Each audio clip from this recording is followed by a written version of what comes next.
یه سریال که نقدهای جدی به زندگی امروز ما داره، تو یک فضای علمی تخیلی یه عالم نماد گنجونده تا زندگی ما رو پیش چشممون بیاره و هشدار جدی بده درباره ارزش‌هایی که این زندگی جدید میسازه، اینکه این ارزش‌ها ممکنه به کجا ختم بشن. بریم برای بررسی داستان و لایه‌های پنهان معنایی دو قسمت اول پلوریبوس.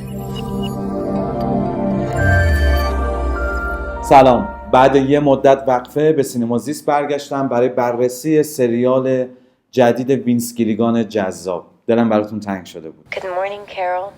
Is there anything we could do to cheer you up?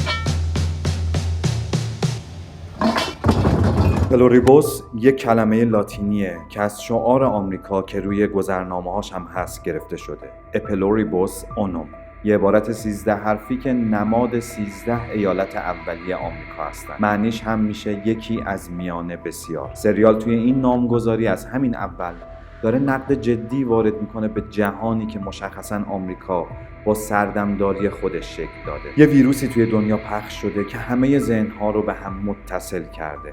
این کار رو امروز شبکه‌های اجتماعی انجام میدن. اون چه که یکی اون طرف جهان فکر میکنه براش جالبه یا براش خنده داره، من هم به واسطه شبکه‌های اجتماعی میبینم و همون رو استفاده میکنم. دانش یکی دانش همه است و اطلاعات به محض اینکه از ذهنت بیرون بره در معرض دید عموم میتونه قرار بگیره. دوم، این ویروس از طریق بوسه همراه با لبخند منتقل میشه. نمونه‌ای برای اونچه که سینما در معرض عموم قرار داد، یعنی لحظات خصوصی عاشقانه دو نفر روی پرده اومد و این باعث حسرت اکثریت شد که چرا ما چنین روابط گرم و فیزیکال نداریم. این هم کم کم تبدیل به یک هنجار. سوم، توی سریال همه اونها که ذهنشون یکسان سازی شده لبخند دارن و نمیخوان یا نمیتونن به دیگران آسیب برسونن.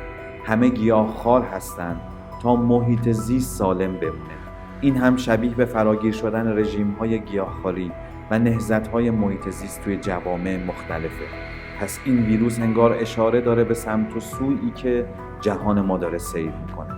جهان امروز یه پارادوکس جالبی ساخته و اون اجباری بودن لذته.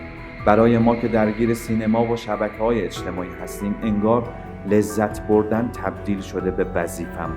محتواهای مختلف دارن آدم‌هایی رو به تصویر میکشن که کسب و کارشون موفقه، رابطه‌های داغ و عاشقانه‌ای دارن، از بدن و ذهنشون لذت میبرن و اگر ما اینها رو نداشته باشیم دچار عذاب وجدان میشیم که ببین دیگران چطوری دارن از زندگی‌هاشون لذت میبرن و من نه.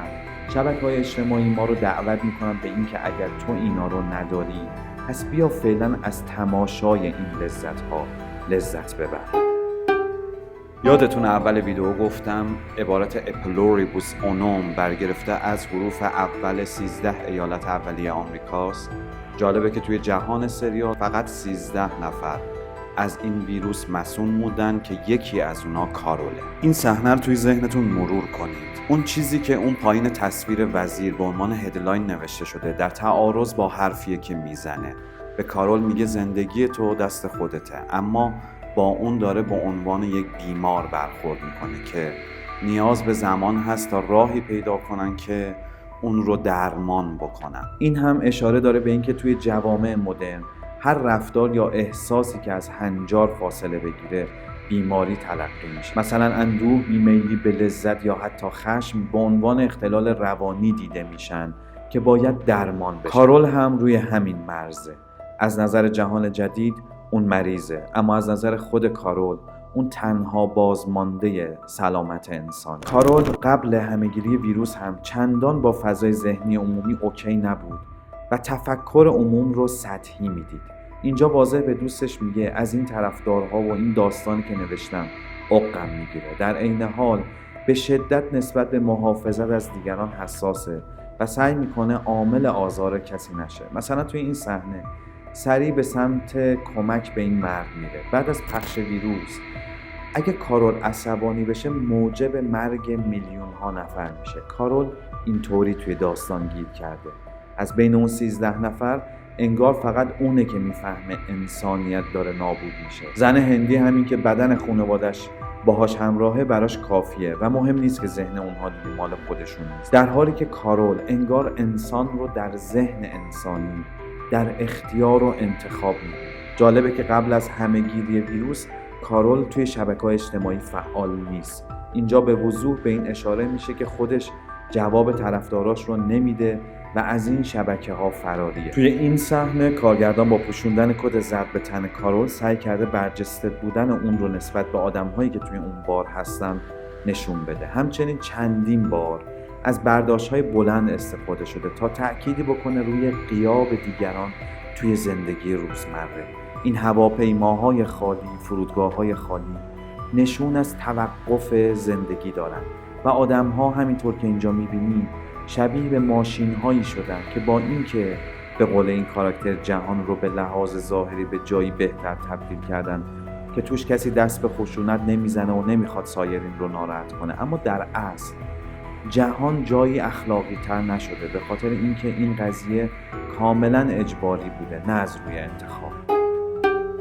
ایده اصلی سریال چندان هم نو نیست. سال 1959 اوژن یونسکو نمایشنامه‌ای نوشت به اسم کرگدن که توی اون یه بیماری فراگیر میشد که آدم‌ها رو تبدیل به کرگدن میکرد. شخصیت اصلی به شدت نسبت به این بیماری مقاومت نشون میده و از اینکه مردم کرگدن بودن رو به انسان بودن ترجیح میدن تعجب میکنه، چیزی که توی این دوره همی برای کارول هم پیش میاد.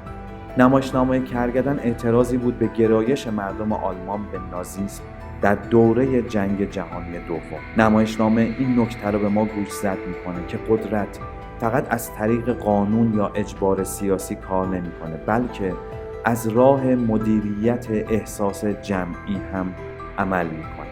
مثلا ترس، امید، شادی و شر. توی نمایشنامه کرگدن زنی که کاراکتر اصلی عاشقشه به مرور کرگدن‌ها رو زیباتر و خوش صداتر از آدم‌ها می‌بینه. اینجا هم کاراکترهای مختلف مدام از این صحبت می‌کنن که این جهان جدید از جهان قدیم به مراتب زیباتر و جذابتره. نه دیگه طبقه‌های اجتماعی هست و نه تفاوت‌های نژادی و جنسیتی.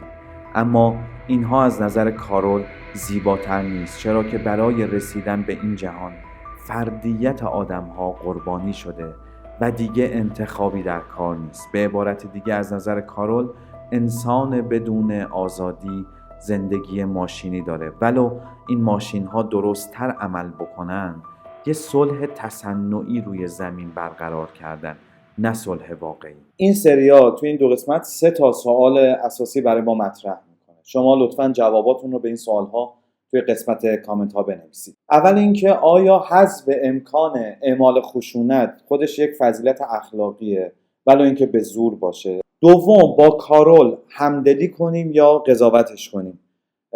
داشتن خشونت که بعضی وقتا ویرانگرم هست یکی از نشونه‌های انسان بودن نیست؟ و سوم، شبکه‌های اجتماعی چقدر ما رو به سمت یکسانسازی، به سمت ذهن‌های واحد سوق میدن و راه فرار از اونها چیه؟ یادتون نره توی قسمت کامنت‌ها جواب خودتون رو مطرح بکنین. از اینکه همراه سینمازیس هستین به خودم افتخار میکنم. دمتون گرم. تا ویدئوهای بعد، خداحافظ.